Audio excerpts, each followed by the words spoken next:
بسم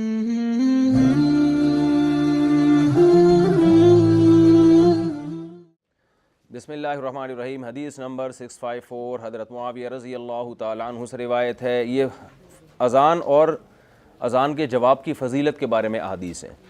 حضرت معاویہ رضی اللہ تعالیٰ عنہ کا سے روایت، تمام محدثین حضرت معاویہ سے حدیثیں لیتے ہیں، یہ ان کے عادل ہونے کی علامت ہے، کیونکہ فاسق کی روایت مقبول نہیں ہے۔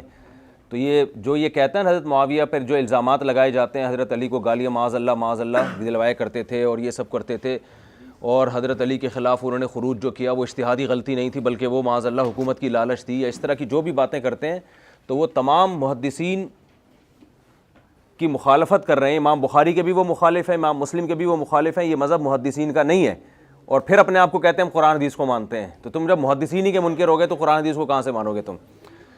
تو وہ تمام محدثین حضرت معاویہ کی روایت جو لے رہے ہیں، یہ صاف اس بات کی علامت ہے کہ تمام محدثین کی نظر میں حضرت معاویہ سے جو کچھ صادر ہوا وہ ان کی اجتہادی غلطی تھی، اور جو ان پہ الزام لگا ہے کہ حضرت علی کو گالیاں دلوایا کرتے تھے، یہ الزام معاذ اللہ غلط ہے۔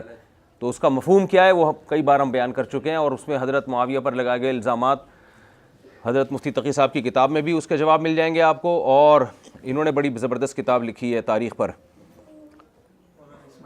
مولانا اسماعیل ریحان صاحب، پہلے جہاں کے استاد تھے نا جامعہ کے، بہترین تاریخ پر انہوں نے ہسٹری پہ کتاب لکھی ہے۔ کسی کو بنو امیہ بنو عباس کی تاریخ پڑھنی ہو تو بہت شاندار معتدل کتاب ہے، تو اس میں بھی ان تمام اعتراضات کے جوابات دیے گئے ہیں، بہت محنت کی انہوں نے اس پر۔ میں نے بھی کام کیا تھا جب ہم نے، یہ تو ایک معنی ہے نا، ایک اور معنی آتا ہے نا اس کا، تو قرآن نے وہ معنی بھی استعمال کیا جس میں یعنی شتر مرغ کے انڈے کے معنی میں جو ہے، تو یہ تو بہت بڑی ایک قرآن کی دلیل ہوگی نا، تو یہ آپ نے دیکھنا ہے اس کو۔ چلیں، ہاں یہ بہترین کتاب ہے، بہترین کتاب لکھی ہے انہوں نے، اللہ ان کو۔ ہم نے اس پہ، میں نے تاریخ پہ کام کیا تھا 3-4 سال پہلے، حضرت استاد صاحب نے ذمہ میں لگایا تھا ہمارے، کیونکہ اس وقت یہ بغاوتیں بہت ہو رہی تھی نا، تو بغاوت کے شرعی احکام کیا ہیں، یہ جب TTP کا دور تھا تو اس وقت پھر ہم نے بنو امیہ نے جو کچھ کیا، پھر اس کے بعد جو بغاوت، اس پہ میں نے بہت اسٹڈی کی تھی، مطالعہ کیا تھا، پھر ہم نے ایک تحریر بھی لکھی تھی، وہ کتاب پتہ نہیں جامعہ سے شائع ہوئی ہے، اس میں میرا بھی کام تھا اور دوسرے اساتذہ کا بھی کام تھا، سب استاد صاحب نے چند حضرات کے ذمہ لگایا تھا کہ سب مل کے ایک کتاب چھاپیں گے، تو یہ والا پورشن، یہ والا حصہ میرے ذمہ تھا، تو پتہ نہیں وہ کتاب چھپی ہے نہیں سی، لیکن میرا لٹریچر میرے پاس، وہ ابھی میرے پاس موجود ہے جو میں نے لکھا تھا۔ چلیں، وہ چھپا وپا نہیں ہے، لیکن اس میں یہ اس حیثیت سے نہیں تھا، وہ تو ایک کہ خروج جو حکومتوں کے خلاف بغاوتیں ماضی میں ہوتی رہی ہیں، اس پہ میں نے لکھا تھا بہت کچھ۔ اصل میں وہ کتابی، وہ اس کو پوری کتاب بنانی پڑے گی نا، اس میں تو ساری ریسرچ ہے جمع ہو گئی ہے نا، باقی اس کو تو کتاب کا تو طرز تحریر الگ ہوتا ہے، اس کے ساتھ وہ دوسرا مواد جو دوسرے اساتذہ نے لکھا ہے جمع ہوگا تو کتاب بنے گی نا، وہ تو ایک جزو ہے، وہ مزہ نہیں آئے گا اس میں۔ میں آپ کو دے دوں گا نا، آپ پڑھ کے دیکھ لینا کیا ہے اس میں۔ چلیں، اگر وہ چھاپنے کے قابل ہوا تو چھاپ دینا، لیکن ہے بڑی اچھی تحقیق وہ۔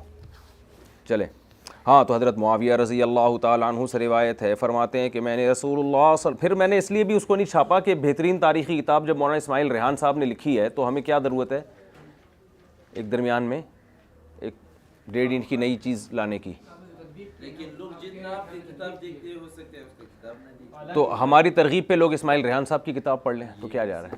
جب ایک چیز لکھی ہوئی ہے تو خام خواہ میں ہر جگہ اپنی ٹانگ نہیں اڑانی چاہیے، وہ زیادہ بہتر طریقے سے لکھی ہوئی ہے۔ ہاں، ابھی ہم نے تو بغاوت کے عنوان سے وہ لکھی ہے کتاب کہ دیکھو جرا تو لوگ کرتے ہیں یار، یہ تو کوئی بھی کسی بات سے متفق نہیں ہوتا، آپ صرف علم حاصل کرنے کے لیے، آپ کو پتہ چلے تاریخ کا، اس کے لیے بہترین کتاب ہے۔ پھر کسی کو کسی جزئیے سے اعتراض ہو سکتا ہے تو مدلل انداز سے بیان کرے تو ٹھیک ہے، ہمارے یہاں مدلل بیان ہوتا نہیں ہے، ایک دوسرے پہ تانے کیچڑ، جذباتی پن، یہ سب چیزیں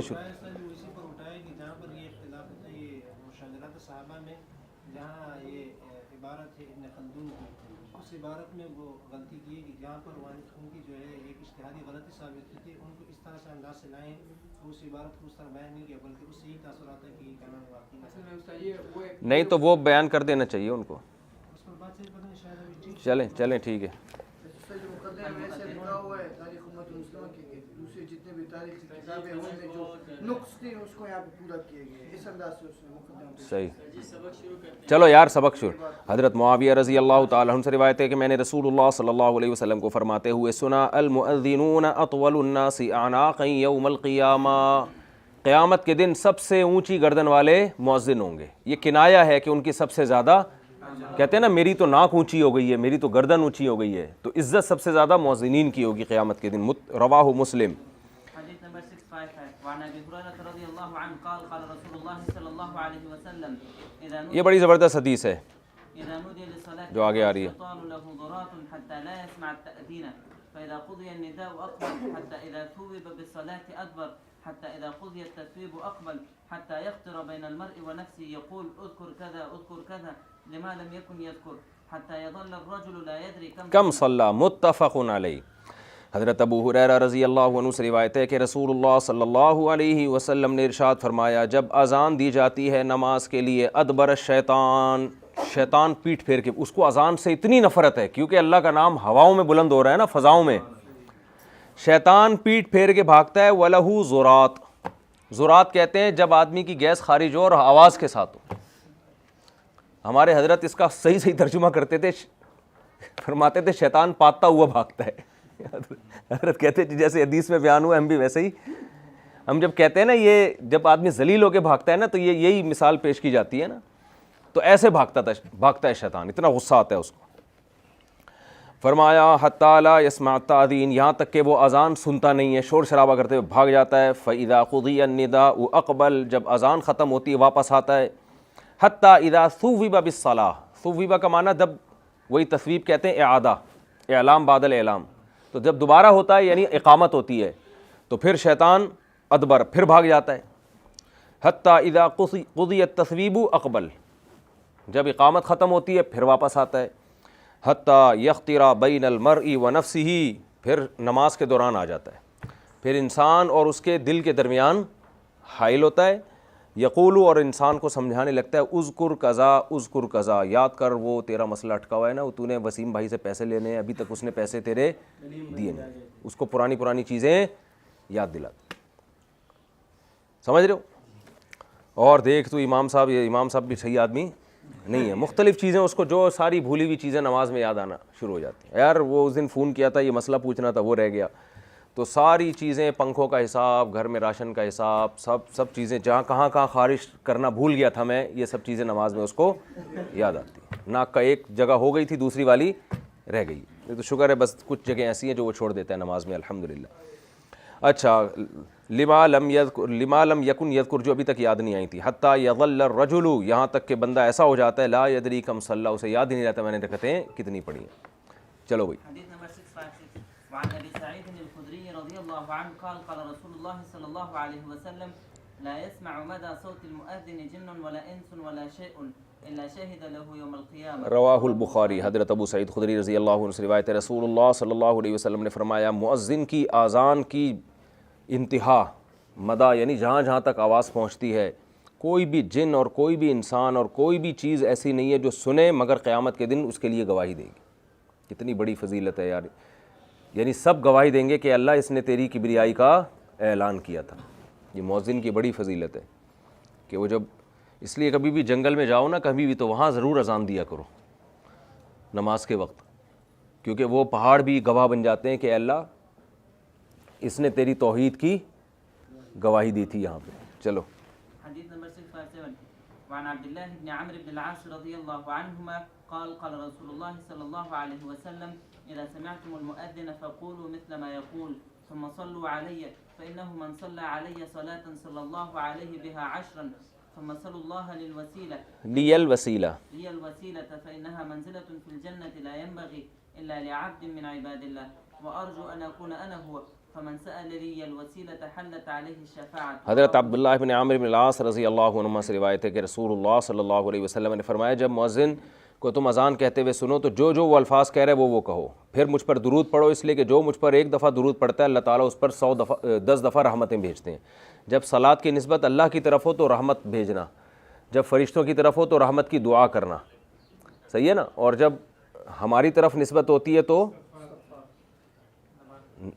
یعنی درود پڑھنا نبی صلی اللہ علیہ وسلم پر. اور درود اور عام رحمت میں فرق ہے جو میں پہلے بتا چکا ہوں. بھائی درود بھی رحمت کو کہتے ہیں نا, لیکن پھر رحمت کا لفظ کیوں نہیں استعمال کیا جا رہا؟ یہ میں پہلے بتا چکا ہوں نا آپ کو, رحمت اور صلات کے لفظ میں فرق کیا ہے. چلیں, پھر فرمایا کہ پھر اس کے بعد میرے لیے اللہ سے وسیلہ مانگا کرو, اس لیے کہ یہ وسیلہ ایک جنت میں ایک مقام ہے جو کسی بندے کو بھی نہیں ملے گا سوائے ایک کے. تو مجھے اللہ سے امید ہے کہ میں وہی ہوں, میں ہی وہ بندہ ہوں جس کو یہ مقام ملے گا. اور اس کو مقام محمود بھی کہا گیا ہے نا. فمن سأل لی الوسیلۃ, جو میرے لیے اس وسیلے کو اللہ سے مانگے گا, حلت علیہ الشفاعہ, اس پر میری شفاعت حلال ہو جائے گی. بعض علماء کہتے ہیں حلال بمعنی واجب کے, یعنی لازم ہو جائے گی. بعض کا مطلب وہ اس قابل ہو جائے گا کہ میں اس کے لیے شفاعت کروں.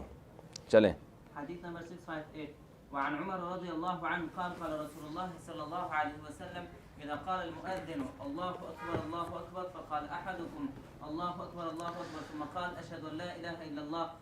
حضرت عمر رضی اللہ عنہ سے روایت ہے, رسول اللہ صلی اللہ علیہ وسلم نے فرمایا جب مؤذن کہتے ہیں اللہ اکبر تو تم میں سے کسی شخص بھی جواب میں کہتے ہیں اللہ اکبر, جب وہ کہتے ہیں اشہد ان لا الہ الا اللہ تو جواب میں بندہ بھی کہتا ہے اشہد ان لا الہ الا اللہ. پھر وہ کہتا ہے اشہد ان محمد رسول اللہ تو بندہ بھی جواب میں کہتا ہے اشہد ان محمد رسول اللہ. پھر جب وہ کہتے ہیں حی علی الصلاۃ تو بندہ کہتا ہے لا حول ولا قوۃ الا باللہ. اس کا مطلب ہے لا حول کا مطلب, حول کہتے ہیں پھرنا, یعنی برائی سے پھرنا, اور قوہ کا مطلب نیکی کی طاقت. برائی سے ہٹنے کی طاقت اور نیکی کرنے کی طاقت ممکن نہیں ہے مگر اللہ کی توفیق سے, کیونکہ نماز کے لیے بلا رہا ہے نا, تو اللہ سے توفیق مانگی جاتی ہے یہ کہہ کے. تو آپ صلی اللہ علیہ وسلم, پھر وہ کہتے ہیں صلی اللہ علیہ وسلم نے فرمایا, پھر وہ کہتا ہے حی علی الفلاح قال لا حول ولا قوۃ الا باللہ ثم قال اللہ اکبر اللہ اکبر قال اللہ اکبر اللہ اکبر, وہ بھی جواب میں یہ الفاظ سے رہتا ہے. ثم قال لا الہ الا اللہ, پھر وہ بھی جواب میں کہتے ہیں لا الہ الا اللہ من قلبہ, دل سے کہتا ہے دخل الجنہ. آج کل دل سے نہیں کہا, آج کل کیا خرابی ہو رہی ہے, اول تو کہا ہی نہیں آ رہا, چپ بیٹھنے کی توفیق نہیں ملتی. اذان کا جواب کون دے گا؟ اذان ہو رہی ہے تو باتیں کنٹینیو چل رہی ہوتی, تو یہ کتنا بڑا جرم ہے. اس سے اگلا درجہ ہے کہ کچھ نہیں بولتے, کم از کم چپ بیٹھ جاؤ تھوڑی دیر کے لیے. علماء نے لکھا ہے کہ تلاوت بھی کر رہے ہو تو اذان کے وقت اس کو بہتر ہے ترک کر دیا جائے. ذکر بھی کر رہے ہو تو چھوڑ دو اس کو, کیونکہ داعی ہے نا اللہ کی طرف سے, تو اس کی پکار کو سنو. تو دوسرا درجہ ہے کہ اس کو کم از کم سنا تو جائے. تیسرا درجہ یہ کہ سن کے جواب بھی دیا جائے. چوتھا درجہ یہ کہ جواب بھی من قلبہ ہی, دل سے دیا جائے, اس کے معنی اور مفہوم کو سوچ کے دیا جائے.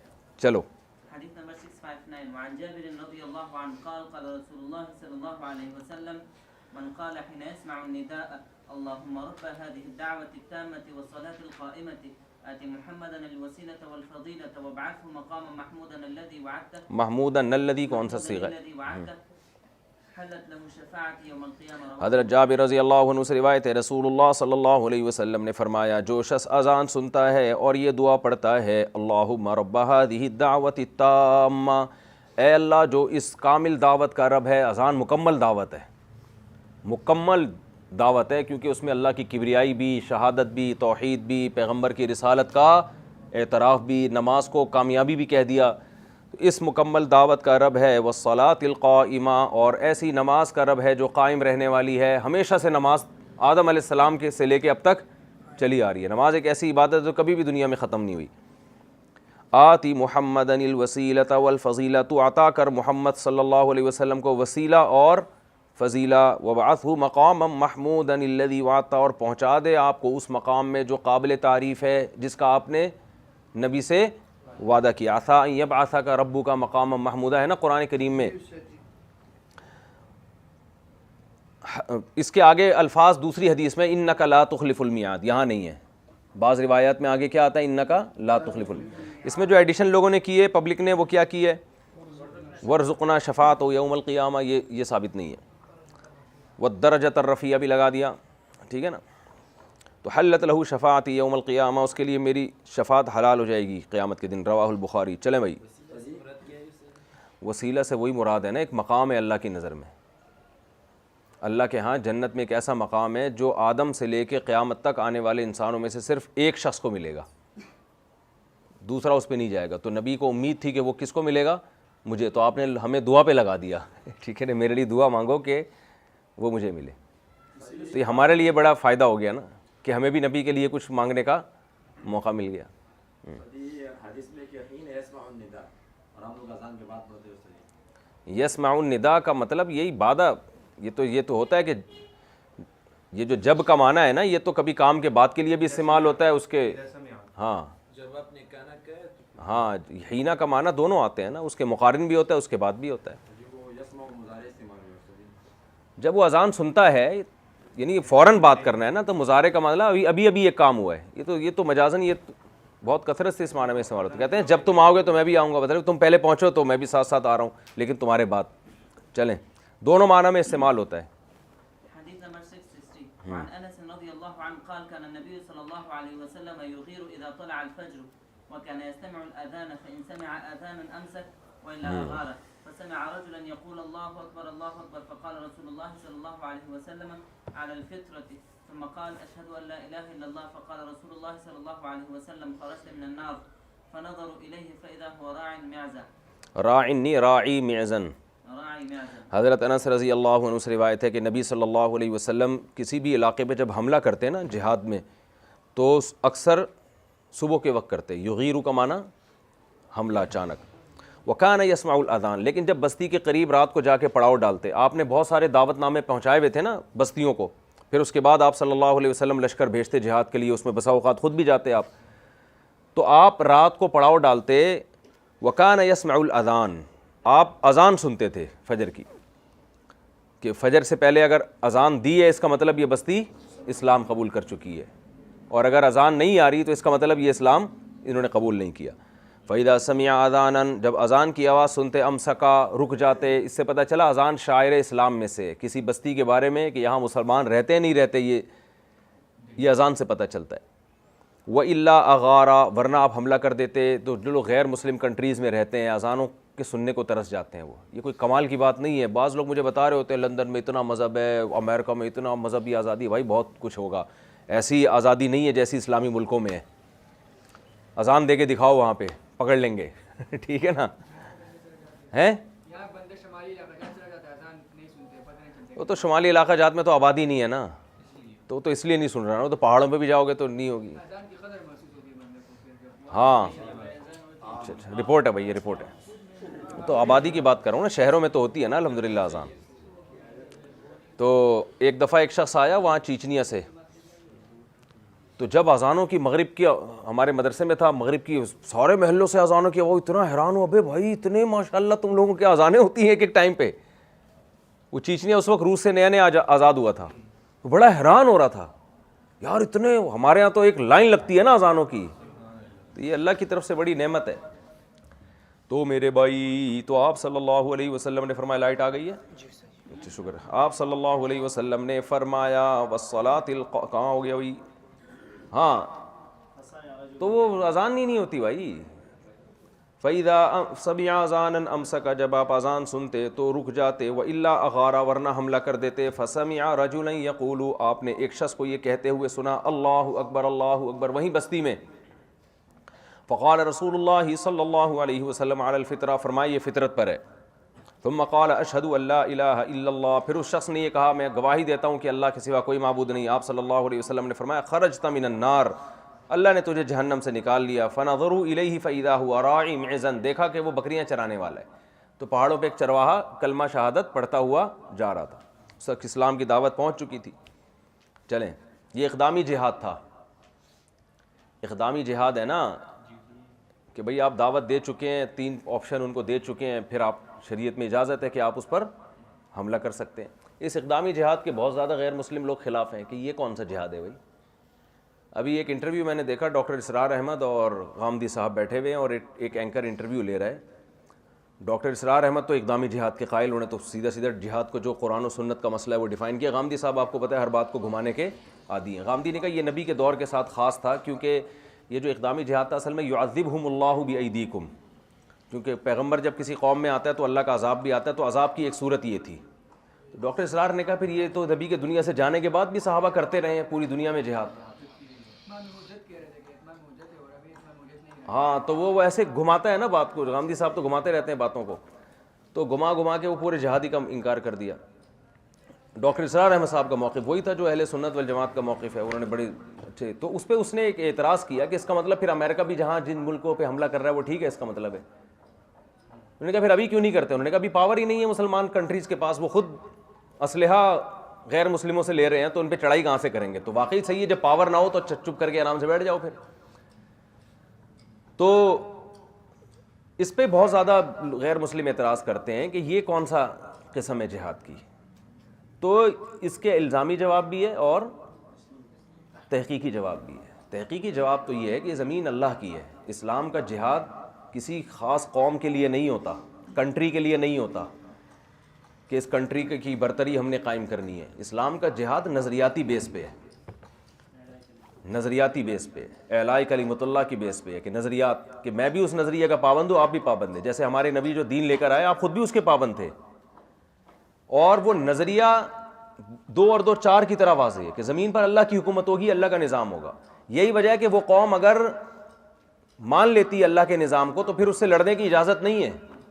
بھائی ٹھیک ہے آپ حکومت کرو، ہم آپ سے حکومت نہیں چھینتے، تو کرو حکومت، ہمیں تو آم کھانے سے مطلب ہے، پیڑ گننے سے مطلب نہیں ہے. لیکن یہ جو غیر مسلم کنٹریز جتنے بھی دنیا میں وجود میں آئی ہیں، ان کے پیچھے نظریہ نہیں ہے، قوم پرستی ہے. اور قوموں کی بھی ڈیفینیشن خود کی ہے. امریکی ایک الگ قوم ہے، کینیڈا الگ قوم ہے، جرمن ایک الگ قوم ہے، چاہے وہاں پٹھان رہتا ہو چاہے وہاں پنجابی رہتا ہو، لیکن جرمن نیشنل مل گئی تو ایک قوم بن گیا. تو یہ نیچرل نہیں ہے، سمجھ رہے ہو نا؟ اس کی کیا بیس ہے؟ اور الزامی جواب یہی ہے کہ اگر بالفرض ہم نے اسلام کے ذریعے، تلوار کے ذریعے اسلام پھیلایا ہے، تو تم نے بم کے ذریعے کیا پھیلایا دنیا میں؟ یہ جو پوری دنیا میں زنا، یہ آپ رپورٹ یہ ہے کہ کہا جاتا ہے کہ فحش فلمیں سب سے زیادہ پاکستان میں دیکھی جاتی ہیں انٹرنیٹ پہ، یہ رپورٹ ہے. یہ بناتا کون ہے یہ فحش فلمیں؟ ہے بھائی دنیا میں اسلامی نظام ہوتا تو فحش فلمیں بنتی؟ پاکستانی قوموں کو، نوجوان لڑکوں کو جو ان گندگیوں میں لگایا ہے، لگایا کس نے ہے؟ کہ ہماری حکومت نے لگایا یا بین الاقوامی طاقتوں نے لگایا ہے؟ اور گن پوائنٹ پہ لگایا یہ اس میں آپ روک نہیں سکتے ان چیزوں کو. تو دنیا میں بے پردگی پھیلائی گئی ہے، نشہ پھیلایا گیا ہے، شراب پھیلائی گئی ہے، یہ سارے اس بم کی طاقت کے ذریعے یہ کام ہوا ہے، حقوق کے نام پہ یہ کام ہوا ہے. تو اسلام کا ایک نظریہ ہے، اور نظریے پہ ہاں ڈاکٹر اسرار سے یہ سوال پوچھا گیا، لیکن وہ شاید پہلے سے تیاری نہیں تھی یا موضوع بتایا نہیں گیا تھا، کچھ باتوں کا وہ جواب زیادہ کلیئر نہیں کر سکے. وہ سوال یہ پوچھا تھا کہ بھئی امریکہ بھی تو یہی کہہ رہا ہے نظریات کی بیس پہ ہمارا ایک نظریہ ہے. تو اصولی طور پر بات اس پہ ہونی چاہیے کہ نظریاتی بیس پہ جنگ ہونی چاہیے، قوم کی بیس پہ جنگ نہیں ہونی چاہیے. جنگ تو ہوگی جب آپ کا خیال ہے کہ ہمارا نظریہ درست ہے، اور ہم تو طاقت دنیا میں جہاں بھی گورنمنٹ آتی ہے پاور ہی کی بیس پہ آتی ہے. وہ آپ کہہ سکتے ہو تو الیکشن کی بیس پہ وزیر اعظم کا انتخاب ہو رہا ہے. یار وزیر اعظم کا انتخاب الیکشن کی بیس پہ ہو گیا، آگے جو قانون لاگو کرے گا کیا وہ الیکشن کی بیس پہ ہوگا؟ وہ تو ڈنڈے کی طاقت سے ہوتا ہے نا. تو ڈنڈا تو بہرحال استعمال ہوگا. کہیں بھی دنیا میں ایسا سسٹم نہیں ہے کہ بھائی بندی کے ساتھ حکومتیں بن رہی ہوں، اور یا حکومت بننے کے بعد پھر وہ بھائی بندی کے ساتھ قانون نافذ کر رہے ہو کہ عوام میں جس کا دل چاہے یہ قانون قبول کرے، جس کا دل چاہے قبول نہ کرے. تو دنیا میں 100% ڈنڈا ہی چل رہا ہے، بم ہی چل رہا ہے. تو اب دیکھنا یہ ہے کہ کون بم صحیح جگہ چلا رہا ہے اور کون بم غلط جگہ. کس بم کے پیچھے بیس مضبوط ہے، کس بم کے پیچھے بیس مضبوط نہیں ہے. اسلام کا یہ دعویٰ ہے، اسلام کا یہ چیلنج ہے کہ اسلام جو تلوار چلاتا ہے اس کی بیس انتہائی مضبوط ہے. اور اتنا مضبوط دعویٰ ہے اسلام کا کہ 2 اور 2 4 کی طرح کوئی اسلام کے سامنے ٹک نہیں سکتا اس میں. تبھی دیکھو پوری دنیا میں ڈاکٹر ذاکر نائک پر پابندی لگائی ہے. کیوں؟ سب کو پتا تھا کہ یار سارا معاملہ ہمارے ہاتھ سے نکل جائے گا، ورنہ پابندی نہ لگتی. آپ تو بہت براڈ مائنڈیڈ ہو نا، آپ تو کھلی اجازت دو. امریکہ میں بھی، لندن میں بھی، انڈیا میں بھی آپ ڈاکٹر کو صاحب کو گھومنے دو. آپ بولو بھائی اسلام کو ڈیفائن کرتے رہو، ہم ہندو مذہب کو ڈیفائن کریں گے، ہم ایتھیزم کو ڈیفائن کریں گے. نہ نہ نہ، ان کو پتا ہے کہ ڈیبیٹ کی دنیا میں ڈاکٹر صاحب کیا آ جائیں گے؟ غالب. اور آ رہے ہیں. تو لہذا انہوں نے بھی ڈنڈا استعمال کر کے انڈیا سے نکالا ہے ڈاکٹر صاحب کو، اور ملیشیا میں بھی ڈنڈا استعمال کر کے ڈاکٹر صاحب پر پابندی لگی ہے. لندن نے بھی ڈنڈے کے طاقت سے ڈاکٹر ذاکر نائک کو نکالا ہے. سمجھتے ہو کہ نہیں سمجھتے؟ تو یہ سب باتیں ہیں یہاں پہ کہ ڈنڈا منڈا یعنی کچھ بھی نہیں ہے، اور سب سکون امن شانتی، ایسا کچھ بھی نہیں ہے. ہر جگہ تلوار استعمال ہو رہی ہے، ہر جگہ ڈنڈا آج بھی استعمال ہو رہا ہے، ماضی میں بھی ہوتا رہا ہے. تو فرق یہ ہے کہ ڈنڈا ہے کس کے ہاتھ میں. اگر ایسے آدمی کے ہاتھ میں جس کی بیس مضبوط ہے اور وہ خود بھی اس کا پابند ہے ان قوانین کا، تو یہ ٹھیک ہے. اور اگر غلط استعمال ہو رہا ہے تو پھر یہ غلط ہے. سمجھتے ہو؟ چلو بھائی. حدیث نمبر 6 ہاں یہ ضرور ہے کہ نبی صلی اللہ علیہ وسلم نے ہمیشہ زمینی حقیقت کو دیکھ کے کام کیا ہے. ابھی مسلمانوں میں پاور نہیں ہے, کچھ بھی نہیں ہے. ابھی تو ہم کچھ ہے ہی نہیں, ہمارے پاس نہ سائنس نہ ٹیکنالوجی, تھکے مرے ہوئے سڑے ہوئے ہمارے حکمران کی حالت دیکھو کیا ہے. تو جو جس طرح آسانی سے ممکن ہو وہ کرنا چاہیے, محبت سے بس دین کی بات کرو, اور کیا کر سکتے ہیں. اب سعودی عرب کے خلاف لوگ بیانات داغتے ہیں, کیا ملے گا کیا آپ کو؟ سعودی عرب میں خدا نخواستہ بغاوت ہو گئی تو آپ اس حرمین آپ کے ہاتھ سے گیا, سمجھتے ہو, تو گیا حرمین آپ کے ہاتھ سے, اس سے بھی جاؤ گے. تو جو ہے جیسے ہے ایز اٹ از چل رہا ہے. تو نبی کی بھی یہ سیرت ہے, تمام پیغمبروں کی بھی یہ سیرت ہے. تو کام نظریہ تو یہی ہے, لیکن کام گراؤنڈ ریئلٹی کو دیکھ کے کرنا چاہیے. چلو بھائی, غیر مسلم ملکوں میں بھی اگر آپ چاہتے ہو کچھ کرنا تو آپ کو الیکشن کی طاقت سے ہی آگے آنا پڑے گا. الیکشن کی طاقت سے ہی, الیکشن ہی کے ذریعے آنا پڑے گا. اور غیر مسلم کنٹری میں کوئی عہدہ حاصل کرنا غلط نہیں ہے. حضرت یوسف علیہ السلام نے مصر کی حکومت میں وزیر خزانہ بنے تھے, باقاعدہ درخواست دے کے, اجعلنی علی خزائن الارض, کافر بادشاہ سے کہا تھا مجھے آپ وزیر خزانہ بنا دیں. تو آپ نے لندن امریکہ کہیں بھی جانا ہے تو اب آپ اللیگل کام نہیں کر سکتے, کیونکہ دو انتہائیں ہیں. کچھ لوگ تو جہاد کا انکار کرتے ہیں, کچھ ایسے لبرل یعنی لبرل بنتے ہیں کہ جہادی کے منکر ہو گئے, اور کچھ ایسے کہ خلافت کے نام پہ امت میں ایک تباہی مچا دی ہے انہوں نے, سمجھتے ہو نا, بربادی مچا دی ہے, امت کو لڑوا دیا آپس میں. چلو بھائی, کیا نہیں, الیکشن کا نظام آج کل بالکل ٹھیک ہے, اس کے بغیر آپ چل نہیں سکتے. موجودہ دنیا میں یہی چل رہا ہے نظام, آپ نے اسی میں ایڈجسٹ ہونا ہے. اب وہ تلواریں شلواریں نہیں چلا سکتے آپ, تباہ ہو جاؤ گے, نظام سارا برباد ہو جائے گا. ڈاکٹر اسرار کا موقف میں اس میں ہمیں ان سے اختلاف ہے کہ وہ جو خلافت کی تحریکیں چلا رہے تھے نا, اس کا نقصان ہوا ہے بہرحال. یہی وجہ ہے کہ تنظیم اسلامی نے اب وہ باتیں وہ پیچھے ہٹ گئی ہے اس سے, کیونکہ اس سے بہت نقصان ہوا. اس خلافت کا لیبل لگا کے بہت سے لڑکے ایسی تحریکوں میں چلے گئے جنہوں نے, اگرچہ ڈاکٹر اسرار کی یہ چاہت نہیں تھی, لیکن جب ایک لیبل لگ گیا تو وہ پھر لوگ تو پھر لڑتے ہیں. وہ نوجوان آدمی تو جذباتی ہوتا ہے, تو اس کا نقصان زیادہ ہوا ہے, سمجھتے ہو. ابھی آئین کے اندر رہ کے ہی جو کرنا ہے کرو. چل بھائی چلو یار, پاور ہو تو پھر ضروری ہے. پاور کا مطلب یہ ہے کہ اس کے نتائج بھی کیا نکلتے ہیں, نتائج کا تحمل اگر نہیں ہے پھر بھی ضروری نہیں ہے.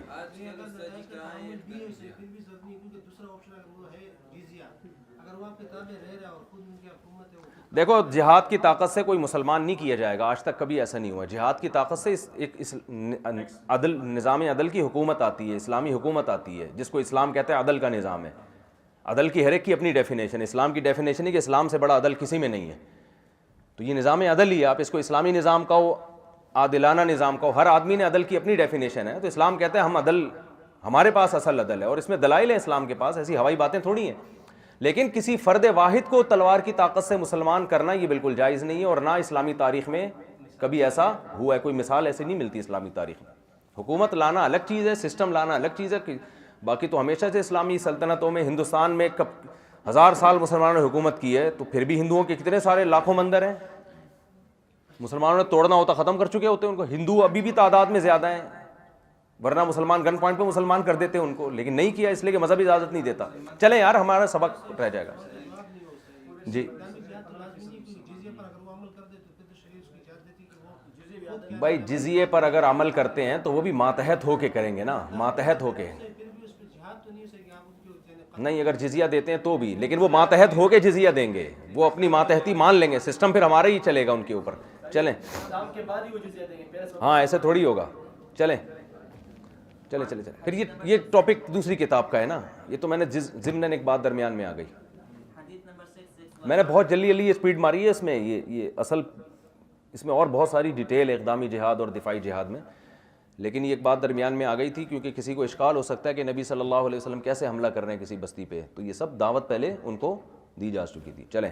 وعن سعد بن ابي وقاص رضي الله عنه قال قال رسول الله صلى الله عليه وسلم من قال حين يسمع المؤذن اشهد ان لا اله الا الله وحده لا شريك له وان محمدا عبده ورسوله رضيت بالله ربا وبمحمد رسولا وبالاسلام دينا غفر له ذنبه. حضرت سعد بن ابی وقاص رضی اللہ عنہ سے روایت ہے کہ رسول اللہ صلی اللہ علیہ وسلم نے فرمایا, جو مؤذن سے اذان سنے پھر یہ کہے میں گواہی دیتا ہوں اللہ کے ساتھ کوئی شریک نہیں اور محمد اس کے بندے اور رسول ہیں صلی اللہ علیہ وسلم, رضیت باللہ ربا, میں راضی ہوں اللہ سے حضور رب ہونے کے, اور نبی سے راضی ہو گیا حضور رسول ہونے کے, اور اسلام سے راضی ہو گیا دین کے اعتبار سے. اس کے گناہ اللہ معاف کر دیتا ہے. رواہ مسلم. اذان کے بعد یہ والی بھی دعا ہے, ٹھیک ہے نا, لوگوں کو ایک ہی دعا یاد ہے, یہ والی کی طرف توجہ نہیں ہے, تو یہ بھی یاد کر لینی چاہیے. کبھی وہ پڑھ لو, کبھی یہ پڑھ لو, کبھی بہتر ہے دونوں ہی پڑھ لو. چلیں. ابن مغفل رضی اللہ عنہما قال قال رسول اللہ صلی اللہ علیہ وسلم بین کل اذانین صلاۃ بین کل اذانین صلاۃ ثم قال فی الثالثة لمن شاء. متفق علیہ. عبداللہ ابن مغفل رضی اللہ عنہ فرماتے ہیں نبی صلی اللہ علیہ وسلم نے فرمایا ہر 2 اذانوں کے درمیان نماز ہے, ہر 2 اذانوں کے درمیان نماز ہے. 2 دفعہ آپ نے فرمایا, تیسری دفعہ فرمایا اس شخص کے لیے جو چاہے. تو ہر 2 اذان کا مطلب اذان اور اقامت کے درمیان. تو اس سے پتہ چلتا ہے کہ جب بھی اذان اور اقامت ہو اس کے درمیان آپ نے نماز پڑھنی ہے, سنت ہے یہ.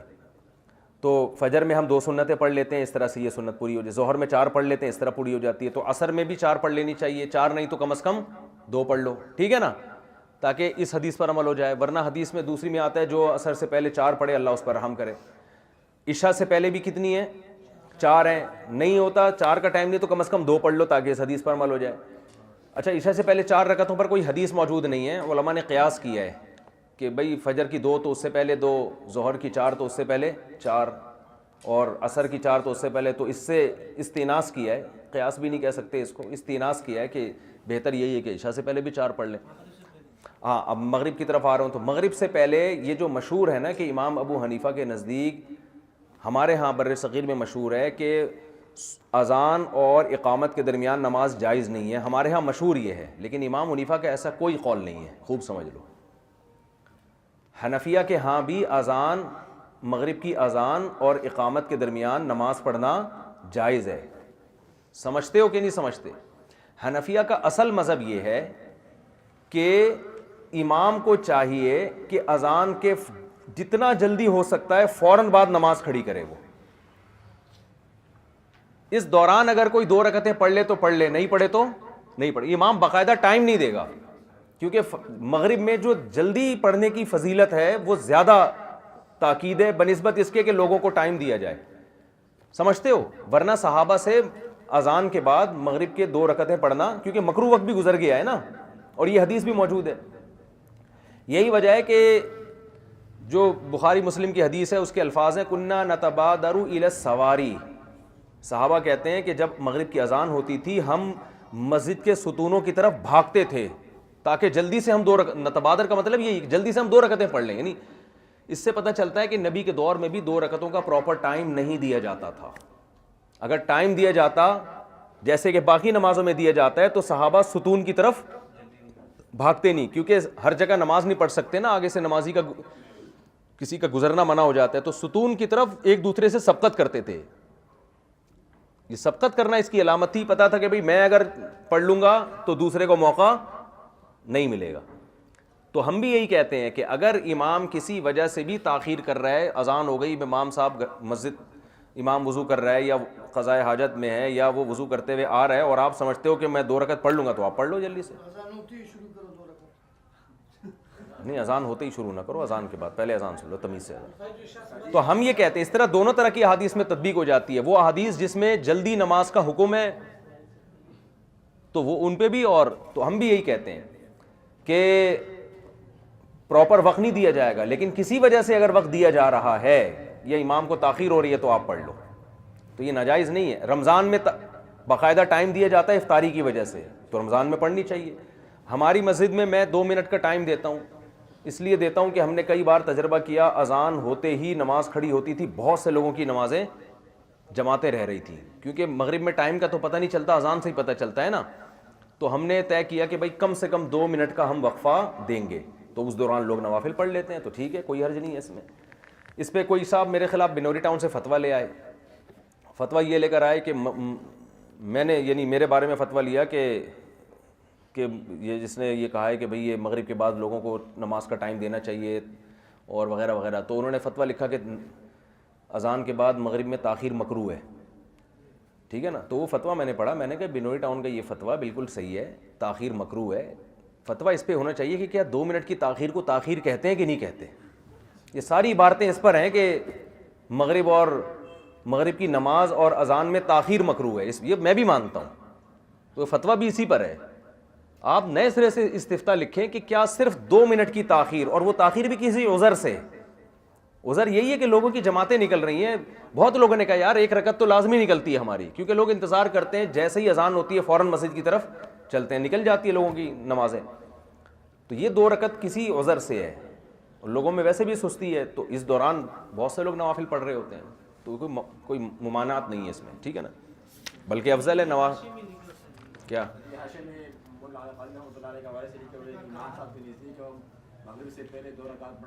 یہی بات ہے نا, یہی عبارات ہیں, دیکھیں یہی عبارات ہیں جس کی میں نے تطبیق دی ہے آپ کو. جو مفتہ بھی قول ہے نا حنفیہ میں, وہ یہ ہے جو میں آپ کو بتا رہا ہوں. لکھا ہے, مشہور ہے, کتابوں میں بھی لکھا ہے کہ امام حنیفہ کے یہاں مکروہ ہے, مگر اصل بات یہ ہے کہ امام صاحب کے یہاں مکروہ نہیں ہے. جو کراہت کا قول امام صاحب کی طرف منسوب ہے اس کا مطلب کیا ہے وہ میں نے آپ کو بتایا. پڑھتے ہیں سارے, جامعہ پڑھتے ہیں, رمضان میں سب پڑھتے ہیں, ابھی بھی ٹائم ہوتا ہے تو پڑھتے ہیں, استاد صاحب پڑھتے ہیں. ہاں تو کوئی جامعہ میں پابندی نہیں ہے.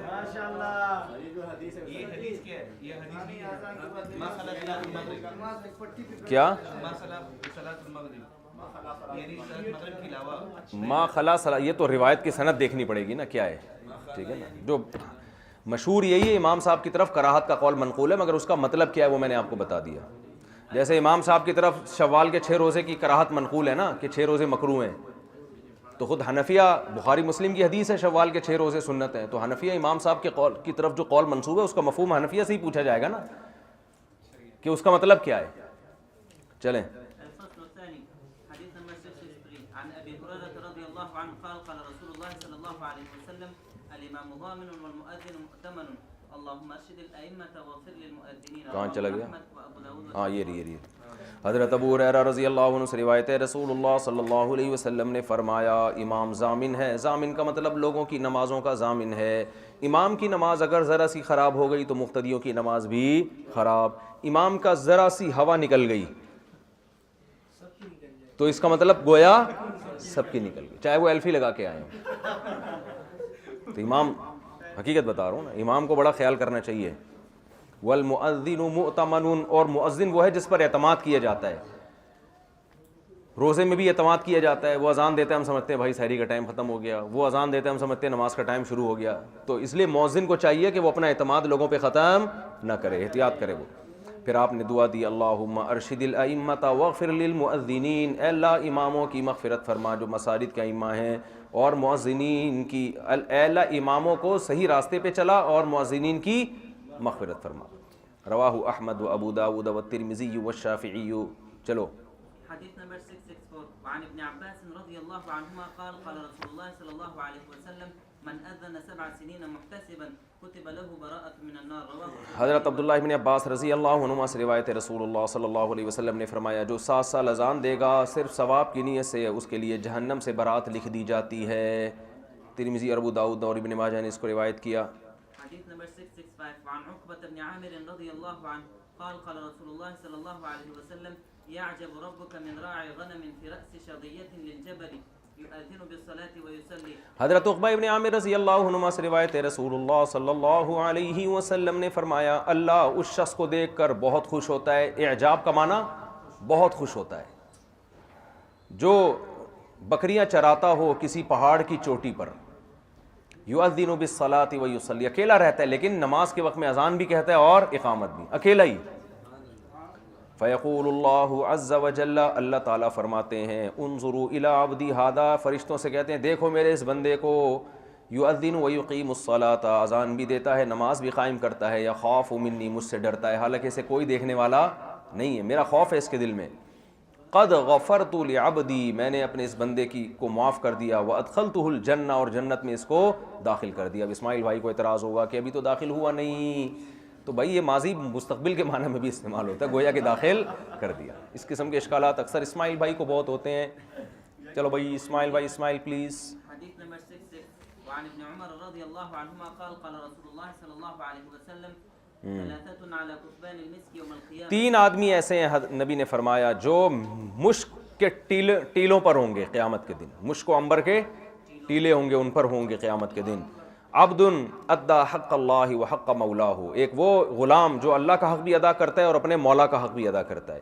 دوسرا وہ شخص اما قومن, جو کسی قوم کا امام ہو, وہم بھی راضعون, اور پبلک امام سے خوش ہو. ایسا مارکیٹ میں ہوتا ہے نہیں, لیکن یہ خوش اس وجہ سے نہ ہو کہ امام مطلب غلط بتاتا ہے لوگوں کو خوش کرتا ہے, بلکہ امام کے تقویٰ سے، اس کی طہارت سے، اس کے نماز پڑھانے کے طریقے سے، اس کے بیان سے لوگ مطمئن ہو کہ ہاں بھائی ہمارے مسجد کے امام بہت اچھے ہیں، اور لوگوں سے بھی سمجھدار لوگ مراد ہیں.